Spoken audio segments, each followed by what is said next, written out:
News at 9. Students running for safety after police say a man plowed his car into several, then began stabbing students on an Ohio campus.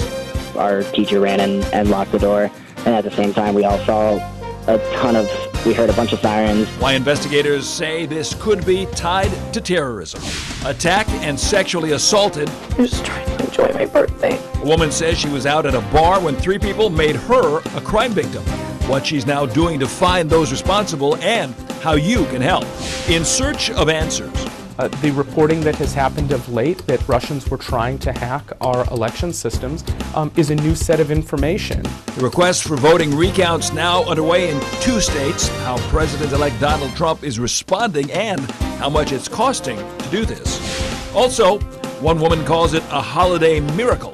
Reading it, and then I opened it and I was like, oh my God, I need to thank somebody. A lost paycheck ends up on her doorstep. How she lost it and what she wants to do to thank the person who returned it. Those stories and more right now. From Omaha's only hour of primetime news, this is the Fox 42 News at 9. Good evening, I'm Monty Torres. Gia Vang is off tonight. Investigators are now trying to determine if the stabbing of 3 people on an Ohio college campus was an act of terror. Police say this man, Abdul Razak Ali Artan, is the man responsible. They say he posted on his Facebook page he was sick and tired of seeing his fellow Muslims being killed and tortured. As Bryn Gingras from our news partner CNN reports, investigators say Artan also used his car to hurt people. Tonight, university police naming the suspected attacker as OSU student Abdul Razak Ali Artan. A federal law enforcement official tells CNN he was an 18-year-old Somali citizen who lived in the area. A U.S. official says he was a legal permanent resident. Investigators are still working on determining motive and can't rule out terror at this point. We have to consider that it is that possibility. We had an attack earlier this year with a man with a knife causing multiple injuries. So we're always aware that that's the potential, and we're going to continue to look at that. That's why our federal partners are here and helping. Police say the attacker deliberately jumped the curb with a car and rammed into a group of pedestrians. A federal official tells CNN the car used in the attack was registered to a family member. He then continued to attack, slashing people with a knife. He exited the vehicle and used a butcher knife to start cutting pedestrians. Less than a minute later, the attacker was confronted by a police officer. He engaged the suspect and he eliminated the threat. The suspect is DOA. A federal law enforcement official tells CNN the gunshots reported may have been of the police officer shooting the attacker. On campus, students and faculty blocked doorways and hid while waiting for the all clear. Our teacher ran in and locked the door, and at the same time we all saw we heard a bunch of sirens and a bunch of cop cars all just started flooding towards that area. At least 10 people were injured in the attack. None of the injuries are believed to be life-threatening. OSU is one of the largest universities in the country with more than 64,000 students enrolled. Today was the first day of classes after the Thanksgiving break. And even before this latest campus attack, the University of Nebraska, Omaha, has stepped up its security. Officials at UNO say there are more now officers walking around the campus. They say the stabbings at Ohio State University are now making them increase security even more. Officials say they'll continue the extra patrols throughout the end of the semester and possibly through the start of next year.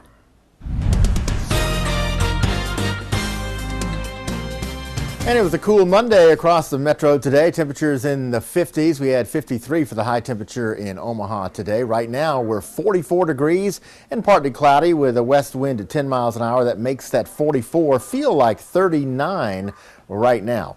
We're going to take a look at the national satellite radar picture for you. You can see an area of low pressure bringing in lots of snow across the Dakotas just off to our north.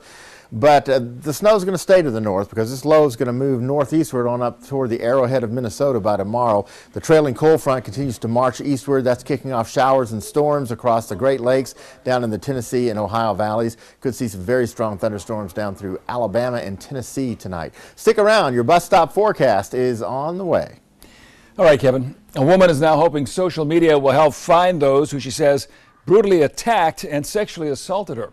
That woman was celebrating with friends this weekend.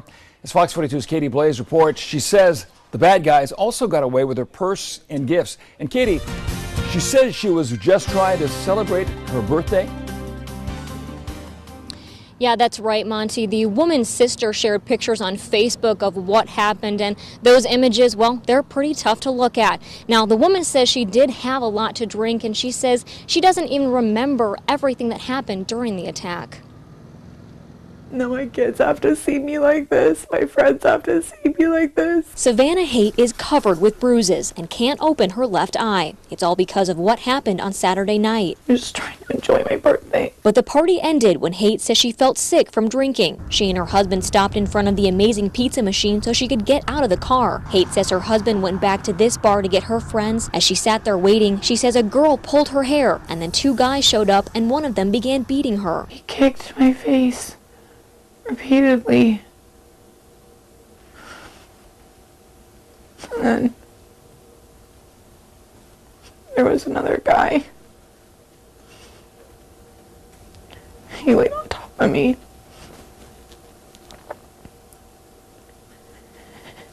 And they choked me. Haight says he also kicked her face and then sexually assaulted her. And the next thing I know, I open my eyes and it's like red from the blood in my eyes. Haight's husband eventually came back and pulled the man off of her, but not before they stole her purse and birthday gifts. The crooks took off and Haight was rushed to the hospital. These people just need to get caught.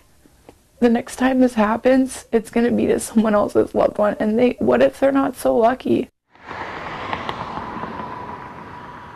Police have one clue that may help them in finding these people. Haight says her fingernails were scraped for DNA evidence. Monty? All right, Katie, a GoFundMe page has been started for Haight. She doesn't know when she'll be able to go back to work, so she needs help with her medical bill, she says. That link can be found on our website. That's fox42kptm.com under Top Stories. And this latest case comes as police on the Creighton campus are trying to find the man responsible for 3 sexual assaults there. The first happened back on April 5th as a woman was groped outside her dorm. Then, just this month, 2 women said they were assaulted. One happened outside the same dorm. In all of the cases, the women said they were groped. Police say they only have this picture to go on. One robber wasn't feeling very thankful on Thanksgiving. Police say he robbed this mega saver on California Street around 4 in the afternoon. You can see that he walked in there with that gun. After he got an unknown amount of money, he ran out of the door. If you have any information on him, you're asked to please call Crime Stoppers at 402-444-7867. And tonight, we now know the name of the man found dead along the railroad tracks in Bellevue. Police say at this point, it's not clear yet how 45-year-old Saul Davila Solis died. He was found by a train engineer yesterday morning. Investigators say his last known address was Bellevue, but they don't believe he actually lived there. Investigators say it appears Solis died of a, quote, pedestrian accident, but they won't say any more. And the Iowa State Patrol says it now appears this year will set a record for the number of people killed in crashes. Troopers say 5 people were killed over the Thanksgiving weekend. That brings the total number of deadly crashes now to 352 deaths. That's 72 more than this time last year. The State Patrol says 29 people were arrested for drinking and driving as well. The way the death penalty is carried out in Nebraska is now possibly about to change. State officials are now allowing the head of the prison system to choose which drugs will be used in an execution. An inmate will be told which drugs will be used 60 days before they're set to be killed. Nebraska has not executed an inmate since 1997 when it used the electric chair. Nebraska voters reinstated the death penalty earlier this month. People can weigh in on the proposed changes next month at the state capitol. President-elect Donald Trump has now won Michigan's 16 electoral votes. That's the official word now from Michigan's Secretary of State's office. Officials say Trump won by an 11,000 vote margin. Michigan was the only state that had not officially been called because that vote was too close. Clinton continues to lead Trump for the country's popular vote. That's by about 2 million votes. And Trump is calling the Michigan recount ridiculous and, quote, a scam. Now there's an effort to challenge the results of other states. Fox 42 national correspondent Christine Frizzell speaks to experts about whether more recounts would even be worth it. I say it's rigged. It was an exchange that stunned so many people at the time. Do you make the same commitment that you will absolutely accept the result of this election? I will look at it at the time. I'll keep you in suspense. Here was Hillary Clinton's response. That's horrifying. You know, every time Donald thinks things are not going in his direction, he claims whatever it is rigged against him. Now her campaign is joining in an effort to have some of the votes recounted, an effort launched by Green Party candidate Dr. Jill Stein. Hacking is subtle. You have to actually examine the votes, the paper copies of the vote, and compare that result with your electronic result. The Clinton campaign's willingness to play along is raising questions and a new round of criticism. She congratulated him and she conceded to him on election night. I was right there. And the idea that we are going to drag this out now, where the president-elect has been incredibly magnanimous to the Clintons and to the Obamas, is pretty incredible. But the Brookings Institution's John Hudak says circumstances have changed. I think in her concession speech, she felt confident that the results in these states were accurate. The reporting that has happened of late that Russians were trying to hack our election systems is a new set of information. President-elect Trump, clearly bothered by this, tweeted on Sunday that he won the popular vote if you deduct the millions of people who voted illegally, a claim given 4 Pinocchios by the Washington Post fact-checker. As recount efforts are now possible in Wisconsin, Michigan, and Pennsylvania, Hudak cautions not to look too deeply into it. I think the recounts are just going to reiterate that Donald Trump was elected president in a fair election. In Washington, I'm Christine Frizzell reporting. The Green Party's Jill Stein has raised several $1 million over the last week. Stein says the money will go to fund the recount process. Plenty of people who live close enough to smell it will be happy to hear the Sarpy County landfill is shutting down. A 160-acre landfill there near 156th Street and Fairview Road. It's been open now for 26 years.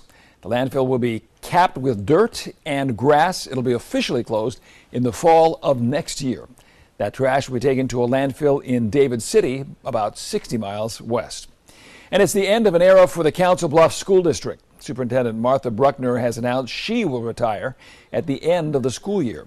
She's served in the top spot since 2007. Bruckner says she is retiring to spend time with her family.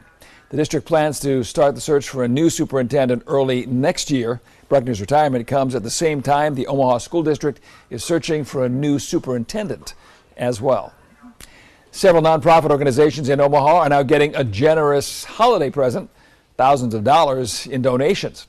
As Fox 42's Maria Thompson reports, one in particular is getting something it's never had before. She's a good girl.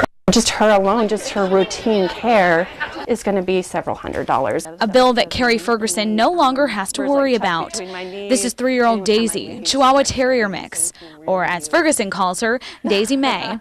She's probably my 7th, 8th, 9th foster, something like that. For the past 2 years, she's taken in dogs like Daisy until they find forever homes through an organization called Muddy Paws. Daisy's been with me about 10 days now. Thank you, beautiful. Now the group is one of 8 that will receive a combined $240,000 in grant money as part of the Yahoo Employee Foundation's Friendsgiving. $5,000 of it will be given to Muddy Paws to help with surgeries, specialist care, and even a pet food pantry. A rewarding experience for families like the Fergusons. Especially when you get the really scared, broken ones, and then they go to their home and they're happy and confident. She says she's relieved to know that this grant money will help the 2-year-old organization continue to care for somebody's family pet. Sometimes it's really hard to let them go, but you let that one go so that you can bring the next one in. Maria Thompson, Fox 42 News. $4 million was raised by Yahoo employees nationally. In order to receive that grant money, someone must nominate the organization. For a complete list of the nonprofits, just visit our website. That's fox42kptm.com. What's next for relations between the U.S. and Cuba now that Fidel Castro is dead? This is huge change for our community, and I think a lot of things, good things, are coming for us. What many are now pushing President-elect Donald Trump to do and what they believe is next for the island nation. And it's supposed to be snowing, not spawning tornadoes. Everything's just circulating back here. is unbelievable. The three twisters of touchdown in central Nebraska will show you the damage they left behind. Did you know employers may not hire you because of a low credit score? I'm Winnie Dorch, and I'll tell you some ways you can work around this problem.